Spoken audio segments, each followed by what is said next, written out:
Hello. Oh my goodness. I'm loving all of the hearts and the emojis and the smiley faces and seeing where everyone's joining us from. Something that popped up right before I started talking was something in the chat from Isaac to all of us that said he's is so excited to be here. So we're reading all of these and are just thrilled to have you. Um, we would ask that you put your Q&A in any questions you have to put that, use the Q&A tab. I am Megan Mitchell. I have responsibility for the Emerging Talent Program and the good fortune to work with the incredible students who take part in this from all over the world.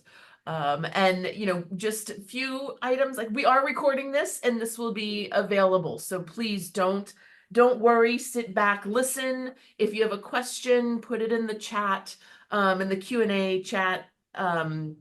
In particular, because that's where we will be monitoring for questions. But you can also come back to the video. So, with me today is our members of the team. That's who you'll see as panelists here. Gus is an incredible member of the MIT team here in Cambridge who helps with our events. Camilla's joining us from Uruguay and really is the heart and soul of the work that we do. And Nilofar is a graduate of the Emerging Talent Program and has joined us to help manage all the inbound questions and get to know the learners and the applicants. Many of you might have actually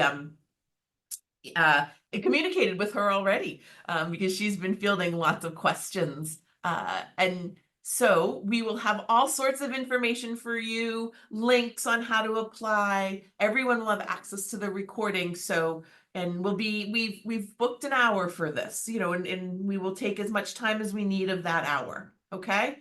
So we'll start just giving an overview of the certificate program. Okay. And then we will talk about that. We'll tell you about the timeline because I know that's important. The timeline, what will happen after the applications are submitted and when different things, important things happen for the Emerging Talent Certificate in Computer and Data Science. Eligibility criteria. We will, go over that, answer questions, and, nothing will be new that isn't on the website, but we're certainly happy to give some clarity. And then questions and answers. Okay. Great. Okay. So what is emerging talent? MIT Emerging Talent was previously called in an earlier version the MIT Refugee Action Hub. So sometimes you'll see that maybe a legacy term that you hear, but really what emerging talent is a program to develop global educational programs that target talented individuals from some of the most challenging social and economic circumstances.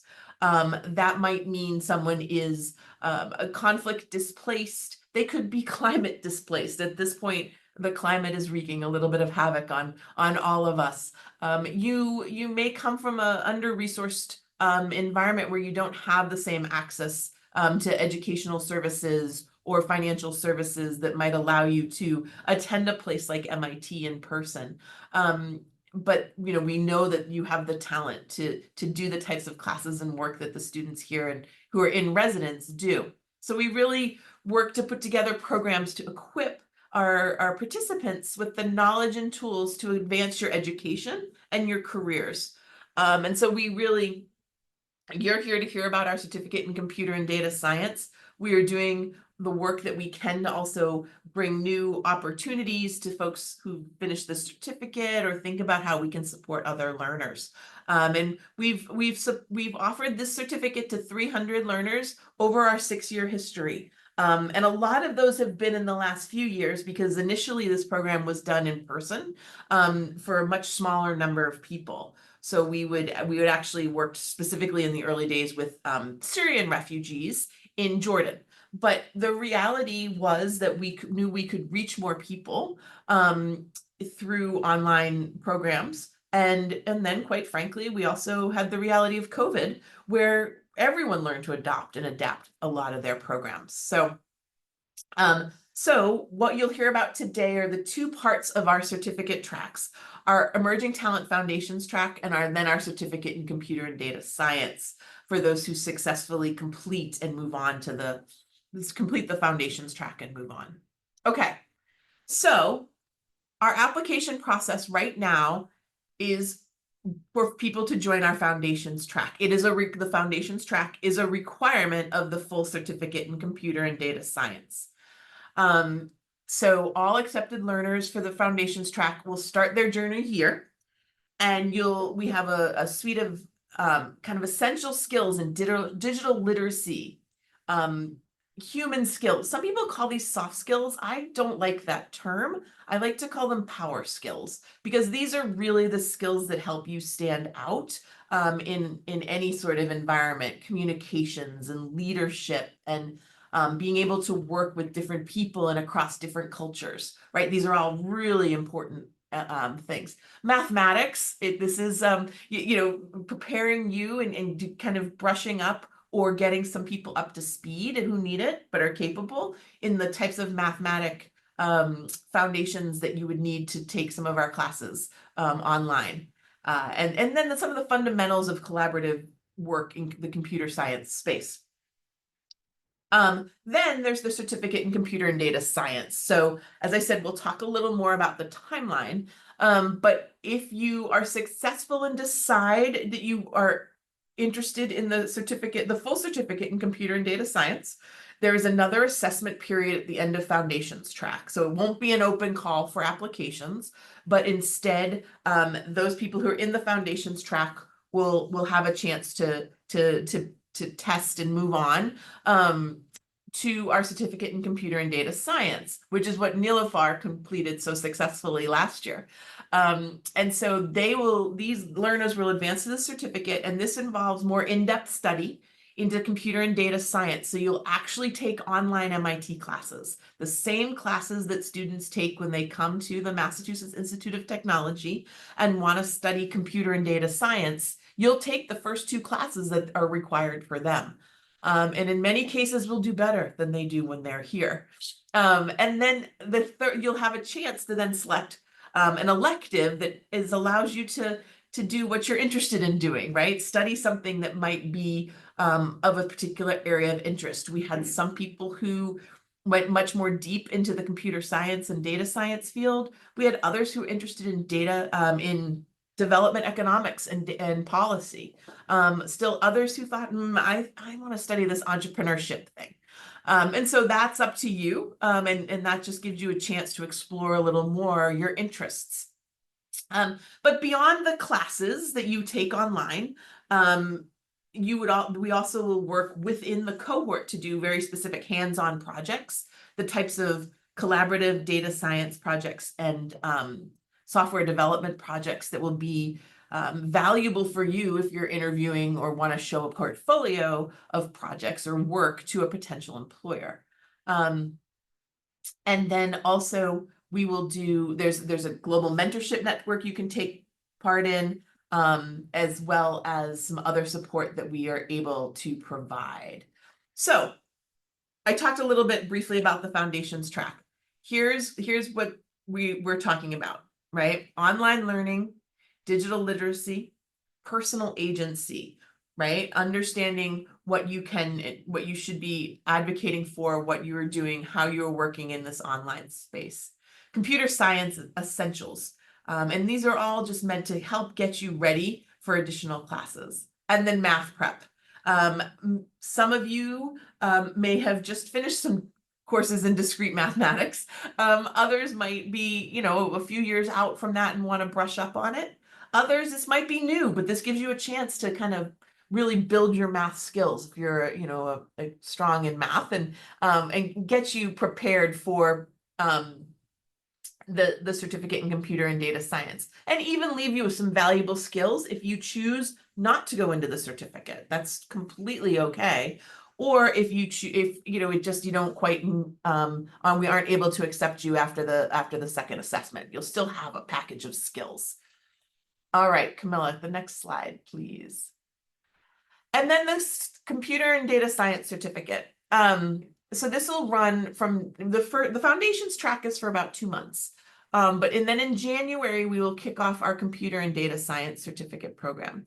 And I talked a little bit about these. The academic piece are those MIT X courses, which is MIT online classes. And so intro to computer programming using Python.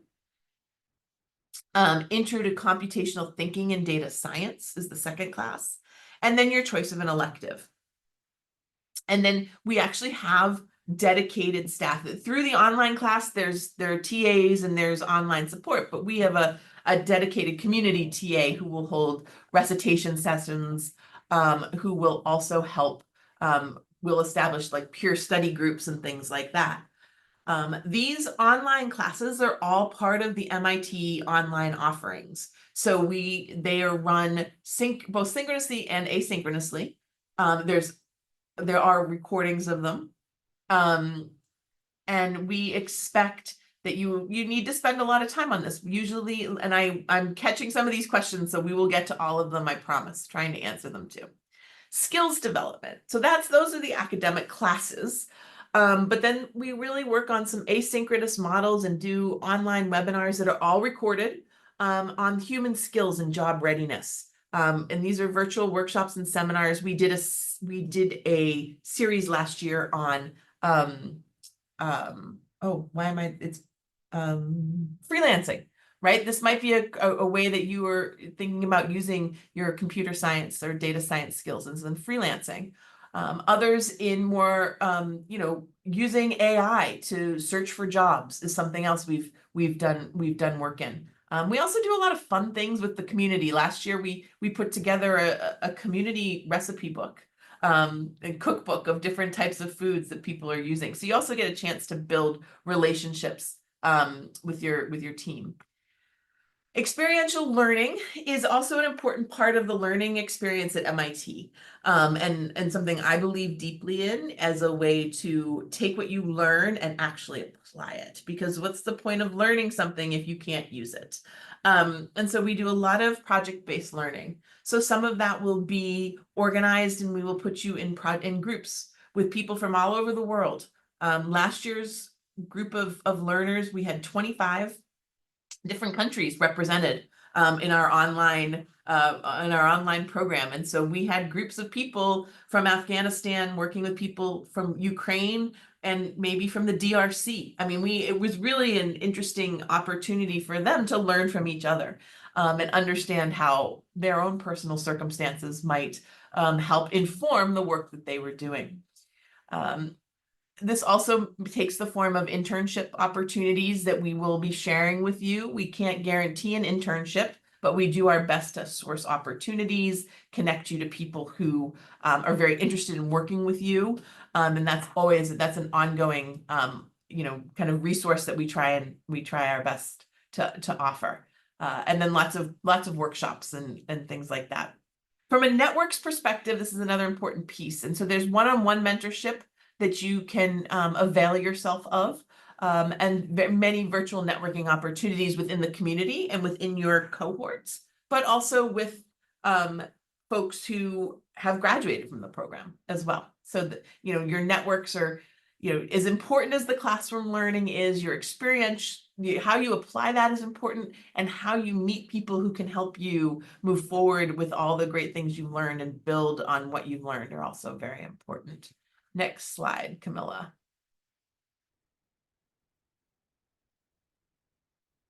Okay, this is my last slide, and then you'll hear from Camilla. So right now, it's the open call for applications.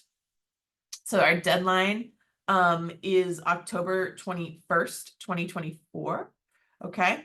We will do our reviews. It takes some time to get through all these applications. Last year, we had over 2,000 applications, and we tend to hover in the acceptance range of about 5%. So it is very competitive.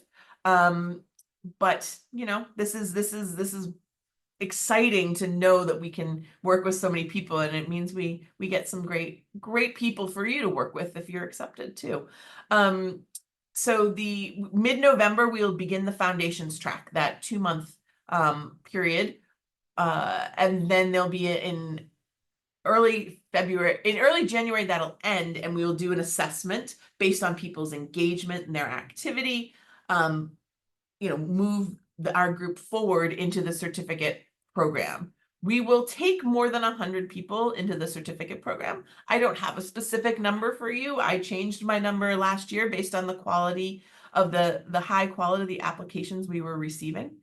But that's the number shifts, so I don't have a specific answer for although I know people love to ask that question, but we usually figure in about a 5% acceptance rate.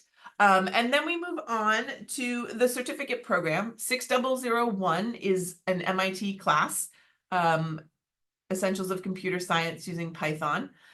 6002 is the second class that is required and that are all of our MIT students in computer science take. And then also across that, starting in May, there's a mentorship program that you can take advantage of that helps with career preparation and everything from using LinkedIn to resume preparation, interview prep, etc. And then throughout, we also do workshops. You take elective courses, we align experiential learning opportunities, potentially internships, and we do have final program deliverables and graduation in December. And so, and then throughout the program, we find other opportunities for people who are interested, or that come our way. We have some people that go on to, in this past year, went on to take MIT MicroMasters classes. So these are all possible opportunities. But this is the core and the fundamental of the computer and data science program. So Camilla, let me turn it over to you. Amazing. Thank you so much, Megan. And hello, everyone. I'm so excited to see you all. And I have to say, this is probably one of the favorite things that I love about the certificate program, that is getting to know you, reading your applications, learning about sort of your background and your passions. So I really look forward to reading all those applications for all of you that are interested and are eligible. I'll go through eligibility criteria now, but I want to ask you, a lot of people are asking things that we will be covering in the presentation, and we have so many questions that I want to make sure that we don't miss anything. So please listen carefully, and also most of this information is also on our apply page that we can send on the chat, so that you can also take a look at it, check out the FAQs. But please know that we will try to respond to as much as possible, but a lot of things are already being responded through this presentation, okay? All right, so eligibility criteria. So first, related to the demographics, I always like to categorize it in two different sections. So first is everyone who has been affected by forced displacement. So that is refugees, migrants, conflict impacted individuals, internally displaced individuals. I received a lot of questions related to visa. Depending on my visa status, do I have to have a concrete visa? Does it matter where I live? You'll see in the application that you'll be able to explain what your concrete situation is. So, for example, if you are in the process of getting your refugee status, you can explain that on the application. If, for example, you have just recently been displaced or are internally displaced because of a recent conflict, we got a question from people in Lebanon at the moment, you're also eligible. But, for us to better understand sort of what your situation is, we have sort of curated different questions for you to explain to the best of your ability what you're experiencing at the moment, okay? And a lot of people know us because we were the MIT Refugee Action Hub React. So at first we were solely focusing on displaced individuals, but then we realized, how can we sort of make this global multicultural community, also grow in exciting different ways. And so that's why since last year, we're also accepting first generation students coming from low income communities. So I say this because it's not only if you're displaced are you eligible for the program. I will say though that most of the spots will be given to displaced individuals, but we will also be prioritizing people applying from first generation low income underserved communities. Okay. Of course, if you have doubts about your concrete situation, you're free to email us. But really, we will probably be responding with this same paragraph that I have just presented. Um, okay, then age. Um, we don't love putting this limitation, but it's not up to us. So all admitted learners must be 18 years of age or older. The other day I received a lovely email from someone that was 13 years old. And as much as I would love to accept them, I'll probably only be able to accept them in 5 years. So please, I know you're all super excited, and I know a lot of you are about to turn 18. So the maximum date to turn 18 is November 15th, 2024. That is when we are planning to start the foundations track. Okay. So if you're about to turn 18, that's your maximum date. All right, then let's go to mindset and AI use. We've gotten some responses about how can I make my application stand out. You know, for me, the most important, and when I review an application, is really trying to get an understanding not only of your complete situation, but also what motivates you, what you're passionate about, sort of why you're eager to learn, why you want to study computer and data science, why you want to be part of this multicultural community. So there really are a lot of different aspects beyond the academic development that, of course, is where we will start. So as a lot of people, as a lot of you know, we have two sections for the application. The first one is sort of our main applications through Submittable. So you'll have a lot of questions where first we will be understanding your suitability for the program. You will also be assessing if you'd like to be part of the program, right? So that's why we also have all those knowledge checks. You can read the syllabus to also get a better understanding, does this fit for my career goals? We don't request sort of English certificates, but through the application, in your writing and written responses, you will be able to show your fluency in English. And the program is all hosted in English. The courses, the webinars, all that we're doing. So that's important, but it doesn't matter, when you studied it or if you completed an exam or not. And I will say this is a big thing. It started to be a big thing last year on the application, and artificial intelligence has only gotten better.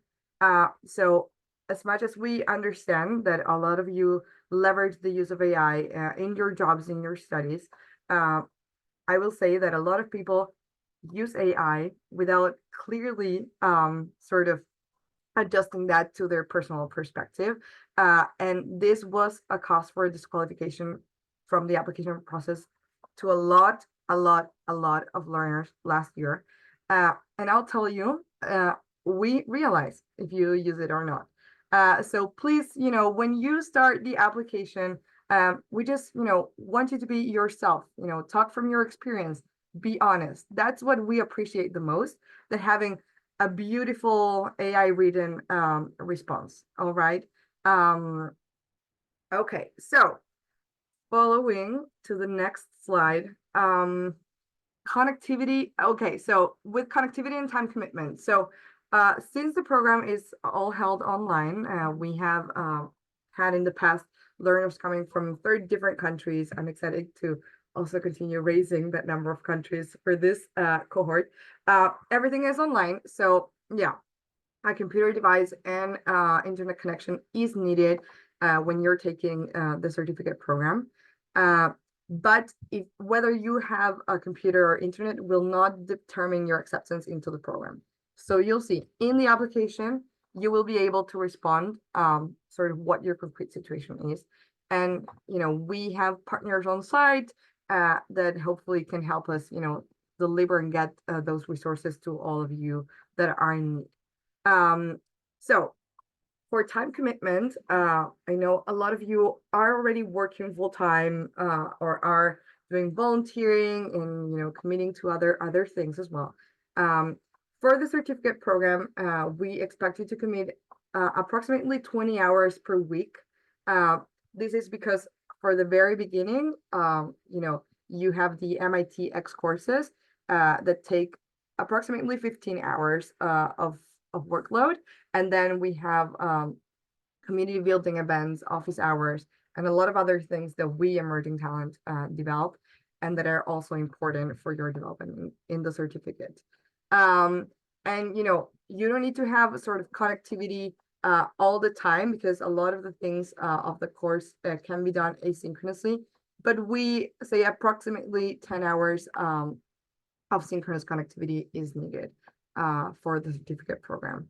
And then related to what countries are not eligible to apply. So we can accept learners independently of on where you are from. The only limitation that we have is where you are residing. Okay. And I say this because it's important, because a lot of people ask us, like, I am Syrian, but living somewhere else, am I eligible? Yes, you're definitely eligible. But if you're residing in either Iran, Cuba, Syria, North Korea, the Crimea, and some zones of the Republic of Ukraine, we cannot accept you. Okay. And this is related to OFAC sanctions from the US Department of State. All right. So all this that I have just mentioned is on our apply page. Probably if you email us, we'll respond to you with similar information like here, but feel free to inquiry about your concrete situation without an issue. Okay, I want you to know I'm not reading the chat or the questions, but I do see that there are a bunch of things there. So we'll try to cover as much as possible. Okay, I want to apply. What can I do? So probably as first bullet here, I should have put read the apply page.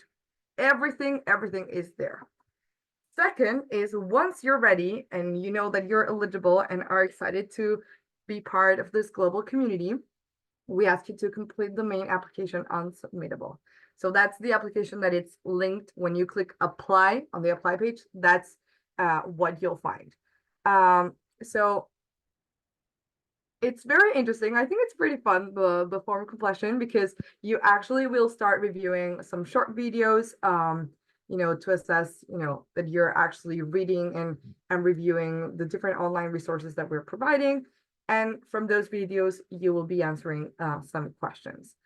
We have graded knowledge checks and various short answer written responses. That is for you to talk about your demographics, for you to talk about your prior education, what's your work status. And then there are some more open-ended questions at the very end for you to talk about your passions for computer science, for being part of this community. Then we also request a video recording answering to a question. And really that helps us a lot to understand sort of what's your English fluency. So please know that that's sort of the main reason. But also, some questions that I read is, how can I make this application stand out? And it's also, we want to understand your critical thinking, sort of your creativity, your why, your vision. So really try to represent that when you're answering to the questions, and please read what we're asking you before responding.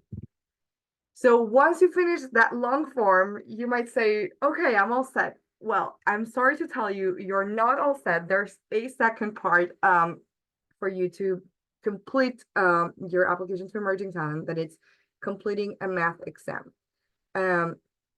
The information about the math exam, so the link to the math exam, you will only access it once you complete the application. You will receive an email saying, thank you for your application. This is the first part. Here's an instructional document you should check out before taking the math exam, okay? And so the math exam is done on a platform that is called AutoProctor. And as the name says, it is a proctored exam. So basically the software will be sort of analyzing your activity in your computer as you're doing the exam. So it's a time exam. You only have 60 minutes to complete it, which I'll tell you, it's definitely enough for you to take your time, use your calculator. You can use your calculator without an issue. And come to it and respond to all the questions.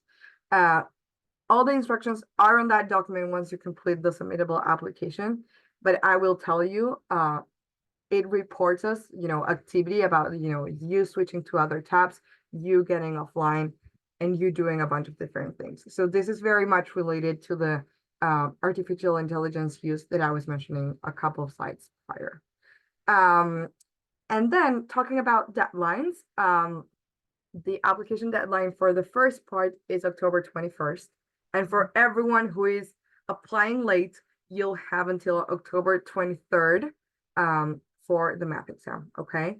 But I definitely do recommend to not apply, very, very close to the deadline for us to try to help you out if you have any technical difficulties as you're going through the application process. Okay, I talked a bunch. Let's see what else we have here. Okay, and here we have a bit more information about the math assessment. So, what we will be assessing, this is an intermediate level math exam. We'll assess your mathematical thinking, logic, and computational knowledge skills. Really, these 5 topics that I'm mentioning here are the ones that the questions will be covering. I think we have around 12 questions. So the topics are algebra, linear algebra, functions, probability, and statistics, and a couple of questions on logic.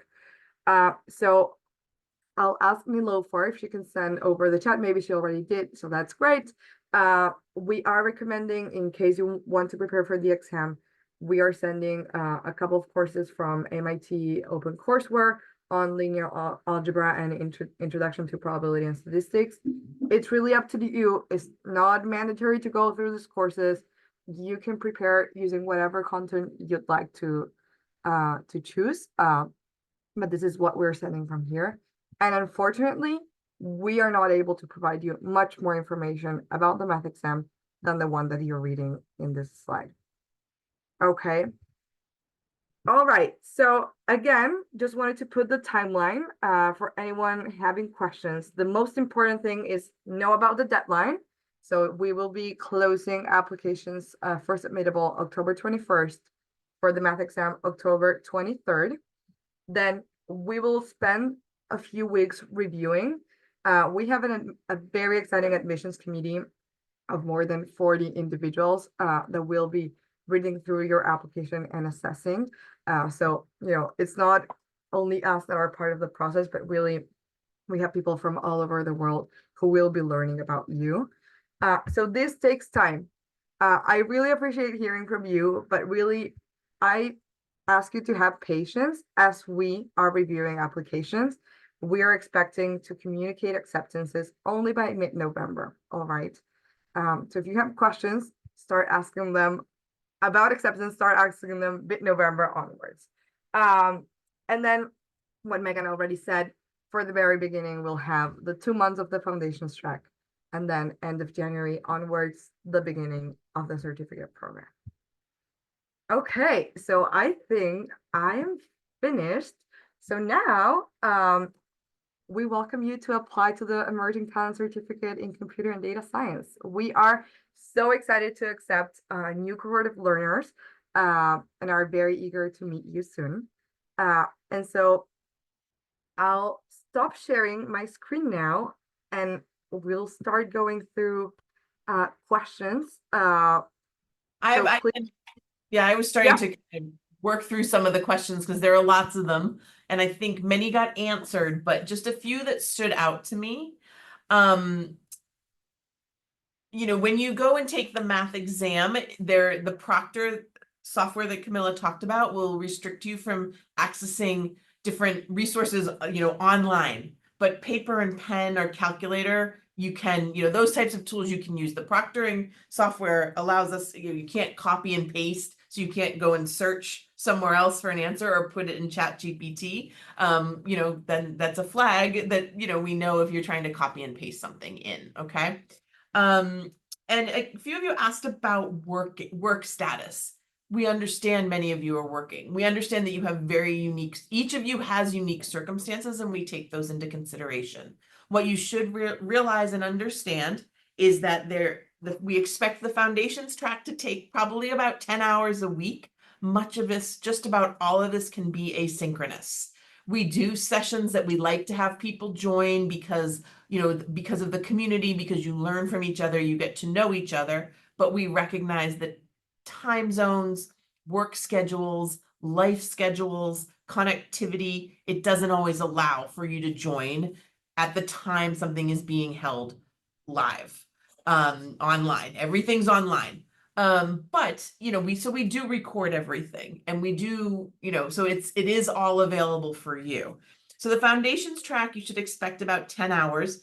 The full certificate in computer and data science tends to come in more like 20 hours. Some people spend more time, they have more time, they want to get every question right on the test or in the math exam, and they're able to show up for everything. So some people do commit more time, but you know, we tell people, and sometimes it takes people more time to do math, the problems, right? Just, you know, we've all seen where some things are easier for some people than other to do. Everyone's capable of doing it. But you know, that's just an important, like, a reality of life. Tied to this, there was a question somewhere, and this is no financial cost to you. We offer this free of charge, but we respect that your time is valuable. And we want you to think about that also and realize, like, your time is an asset that you have. And do you realistically, you know, can you do this with, you know, particularly when you start getting into 20 hours a week, right? Because that is a cost, right? And so just something to think about. And for the people who've joined late, we are recording this. We will share it. We will share the slides. Please, you know, share with your friends, you know, or our communities that you're a part of. You know, I think that's important. You know, there are different questions about levels of education. We ask the question because we want to know on the application, and it's good for us to understand who's in the cohort that we select. But that's more why we ask level of education. So, you know, if you are capable of doing the work and you are over 18 years of age, because that's just a requirement that MIT puts on us, and you can do the work, then you know, if you haven't finished high school, you know, that's okay. If you have finished a graduate program, but you aren't able to find employment in that space, and circumstances have made you rethink what your career path is, then, you know, that is something that we have people who were medical doctors who have migrated to the United States, cannot practice medicine, and are actually interested in using their medical skills in data science fields, right? So their knowledge, their medical knowledge, when they overlay it with the technical skills that they get from this program, create a different job profile for them, okay? And you know, while we have a minimum age, there is no maximum age. So happy to have everyone, you know, who's above 18 apply. Everyone there's a lot of questions about math. Look, to study computer science and the theory behind computer science, you really do need to have a capability or a proficiency and an ability to do math well. It doesn't mean you've necessarily studied every topic already. And that's why we gave you some open courseware, MIT open courseware classes that you can refresh, or you can do some side studying in math skills to up your proficiency. Because to be perfectly candid, if you can't do math, we can't take you. You will not succeed, and that's okay. Like, I personally, I don't have the math capability to do some of these classes, right? It's so just Yeah, something. and something I'll say also, because I read here, is that there's not like a minimum required score for the math exam, and it's not the only thing that we will consider as part of your application. So, and also you won't be receiving your score and the answers to the questions, just because we really have hundreds of people applying for the program. Okay. But yeah, sorry for interrupting, but yeah, I'm trying to No, go no, no, no. through. There are so many things, but yeah, related to math, that's not an issue. And we also, Megan, why don't we talk a little bit about, like, what does an application, can do to stand out? A couple of you have reached out to us, saying, I can send you references, I can send you, a letter from a referee. We do not request that. You're free to, write whatever you'd wish on the application, but that's not needed because we understand that not all of you might have someone to be referring you to. So really, what will be standing out is also, the answers to the written responses, and you talking, honestly about your personal experience, and sort of vision to be part of this program. Do you want to add something else, as you're reviewing what makes Yeah, an application stand and I out? am not keeping track of the questions, like who's asking what questions. But let me tell you, as Camilla said, she probably should have started with saying, like if you have questions, you should first read the apply page, right?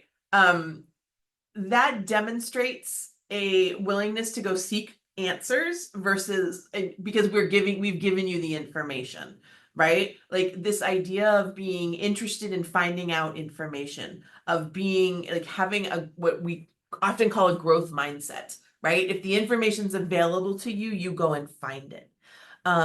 So that's just, and people who are self-starters, who've taken a difficult circumstance and figured out ways to make it work as best they can for them.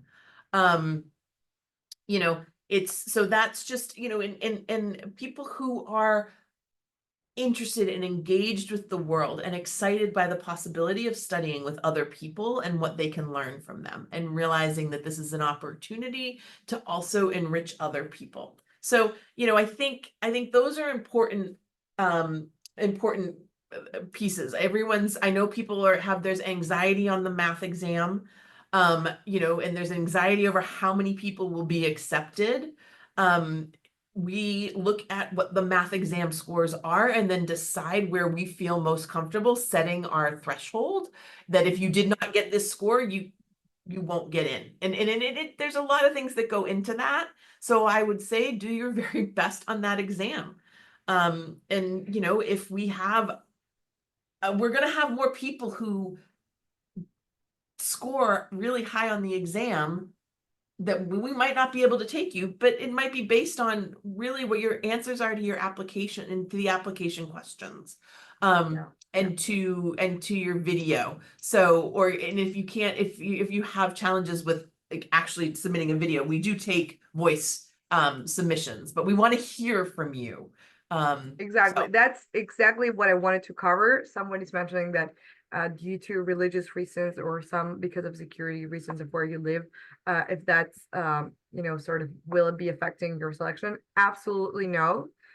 We will be receiving audio files as well, MP3 files. You'll see when you apply that you will be able to upload that. So that's not an issue at all. Okay. We are as eager as to hear from you as to accept you, independently of your current situation and security concerns. All right. I would say it keeps coming up. This is not a program just for refugees, people who have legal refugee status. If you want to think more broadly, this is for people whose challenges have not allowed them to come to a place like MIT and study for 4 years. But you can do the work and you're capable. And so we don't specifically, we understand how complicated it is, for example, if you are displaced, to get refugee status. Or if you are in a place like Afghanistan, you might still be living where you live, and where you grew up, but the government in power does not allow you to have the types of opportunities that we believe you should have. And so right, you might, it doesn't mean that you're not internally displaced, but you certainly are out of opportunities, and don't have access to the resources like the education that you should have, we believe when we want you to have. So I understand everybody's circumstance is unique, and that's why we do not say like you must have a particular status to be eligible for this. And so that's it. I understand that makes it maybe feel a little fuzzier, but it allows us to serve more people. Yeah, And to exactly. recognize that traditional systems, that are in place aren't perfect. And so we have the possibility to give some flexibility on this. So that is, how we think about it. Yeah, let me respond to another question. We will notify everyone who accepted independently, who are applied independently if you are accepted or not, okay? So you should expect to receive that email by mid-November if you completed the 2 parts of the application. That's the only way that we can consider your application as complete. So yeah, don't worry at all. You'll know about absolutely everything. And then continuing with math exam, how many questions? Really, that's doesn't matter so much, but it's approximately 12 questions covering those 5 topics that I mentioned: algebra, linear algebra, functions, probability statistics, and logic. What else do we have, Megan? Oh, there's so many. Let's look for some more here. There's a lot of lots of similar questions. There's some questions about after the program, so I'm going to do my best to answer them and not answer them one by one. You know, we do our best to find opportunities and work with folks to see if we can make opportunities available for internships. We cannot guarantee you an internship. It's just the current global environment does not allow for that, but we have a lot of incredible connections and people in our networks who know that this is a possibility. But some of you might not even be looking for internships because you're already full-time employed right now. And so that's why the experiential learning is a bit of there's a range of what people might do. They might be actively seeking an internship, or maybe, you're not in that moment. And so what you'll do is um, a deep dive project that could serve as a portfolio piece for you if you are interviewing or if you're thinking about starting something on your own. Many of the people who go through this program are have incredible potential as entrepreneurs and change agents, because and have lived a issue or a challenge that there are other people who might be trying to solve it who don't have your perspective. So that's a path some people choose to take. Also, now this doesn't, we have, from the last class, we have 10 people who are actually have actually been pursuing a MicroMasters. MIT offers MicroMasters in some different areas like statistics and statistics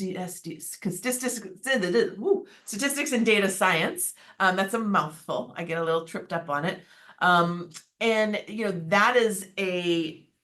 that's over the course of about a year and a half. So they're doing graduate level classes.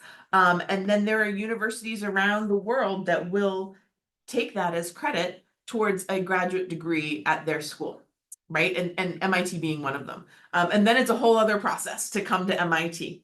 But we also have people who, we see opportunities and try and make those available. So some things will happen over the course of time where we say like, oh, this is another great opportunity.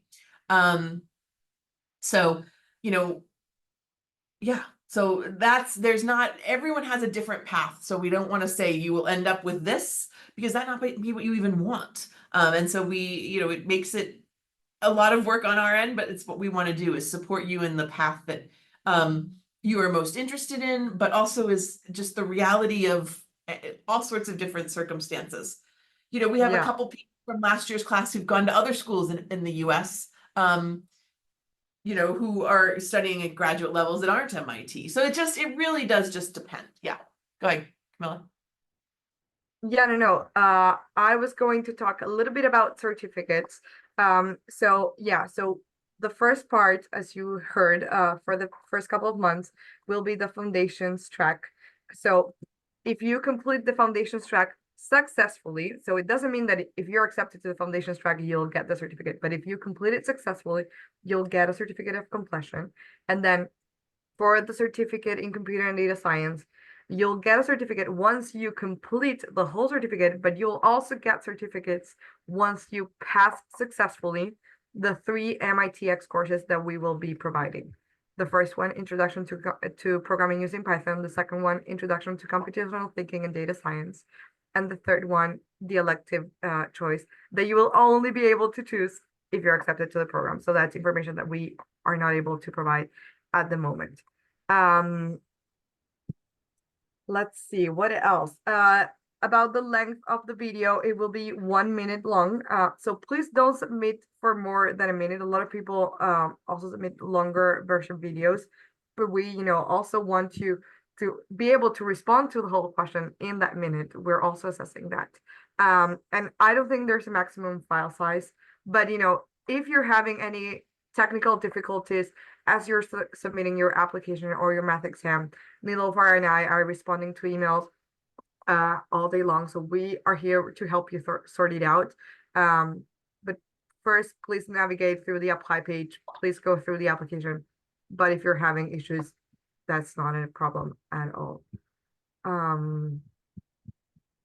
What else? And I'm just going to reiterate it because as I skim through, you know, it's easy. You do not had not. This is not just for people who are displaced or forcibly displaced or conflict impacted. I've seen.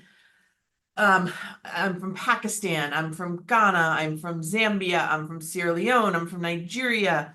I'm from Malaysia. I'm from Venezuela. And these are just a few. Like I'm sure other people have put them in. It is entirely possible that yes, from those countries you are eligible. There are probably people in those countries that you live in that are not eligible because they come from a particular caste or economic class, right? So I'm not going to say everybody from Nigeria is eligible, but you know, that's yes, from these countries you are eligible. If you're from the US and you live in a particularly underserved rural community, yes, or you're a migrant living in one of those communities, yes, you are eligible, okay? Yeah, and you know what I wanted to talk about? Like some people talk ask about like which platform we have our courses. In the case of 601, 602, this is on edX. And some other people say like, okay, what happens like after you complete the program? So this is something you know you'll learn as you go and as you start learning online. There are hundreds of thousands of free online resources for you to leverage from. In the case of MIT, open courseware exists. I have just linked this on the chat. You can open there and literally you'll have recordings of the topics you wouldn't even imagine that you can learn online for free from MIT professors through that and through their YouTube channel, for example. And so, you know, what I want to say here is like, sometimes your own sort of professional development and academic development depends on you leveraging from the existing resources, you know. We sort of provide a lot of links to that and opportunities that you might not be aware of, but know that independently of your acceptance to the certificate program, you can go through the exact same content that people are taking for Introduction to Programming, for Introduction to Computational Thinking through MIT OpenCourseWare. And that's the example I give because we're talking on behalf of MIT, but there are free courses in many other platforms as well. All right, I am going to, some of you have asked, we cannot send each of you individual email messages. So there's the, it's just, we have, if I'm looking, there are more than 550 people on this call. So I've put the apply page in again. If you need to Google it, MIT Emerging Talent, apply or search for it, okay? There's so much information on that apply page. Everything we've covered here, right? I wish we could send each and every one of you an individual email, but we could. There's hundreds of questions that we're getting in the chat, so we will miss something. So we're going to keep trying to do our best to get the information to all of you. I think another thing, and something that Camilla had touched on, and people, you wondering, there's some interesting things, how you can stand out is by doing what we ask in the application, right? Camilla said, don't send a 5-minute video. That doesn't make you a better candidate when we ask for a 1-minute video, right? If there's something that's at the very top of the apply page and you're asking us this question, just consider how that positions you. Like, take the time to think about what information is available before you ask a question, right? That's just an important lesson, in how you approach lots of things in this world. But the other thing is, you'll find throughout the exam, throughout the application, there are actually what we call knowledge checks. And these are questions that are, the answers are available. They are available on our website. They are available on, with a quick Google search, and we're kind of quizzing to see if you actually do have, do go out and look for those things, and demonstrate that you can access you can find some information. It doesn't mean don't ask us questions. We want to create an open and supportive community. So that is not what we're trying to discourage. But what we do want is for you to take agency and seek out information that we've made readily available also. We've had a couple questions about folks who have different types of what I'll say disabilities or challenges, whether that is physical or neurodivergent mental challenges. Everybody defines disabilities differently. We accept people who are qualified for this program. And then once we know who's in the program, we will work with any challenges that you have to accommodate you. And so, if that is a vision impairment or hearing impairment, some people have, they can do the application and they can fill everything out, but they're doing it on their phone. We work with you to try and get you, a laptop that might be usable and make it easier to do math exam question, right? That's connectivity. We understand that's also a challenge and an issue, and it can be very expensive. So we work with some really great partners to help as best we can in that front. We want to get people who are capable to do, to be a part of this program. So, that's our goal. It's to help unlock the talent that we know you have. Okay. We're at 10 o'clock. We might not have answered every question exactly to the word, but I think we covered so many of we're at about 250 questions that have been typed in. And I'm still seeing, can you apply from Gaza? Yes, please. Absolutely. Afghanistan, yes. In the US, but a migrant, yes. You don't need to have a data science background. We really, if we want you to know that we want this to work. And yes, our friends in Kakuma we have had many people from Kakuma participate in this. The recording will be available on our website, and looking forward very much to seeing your applications. Thank you. Amazing. Thank you so much. It was lovely to meet you all, guys, and excited to accept the upcoming cohorts. More coming on the newsletter, on social media, and over email.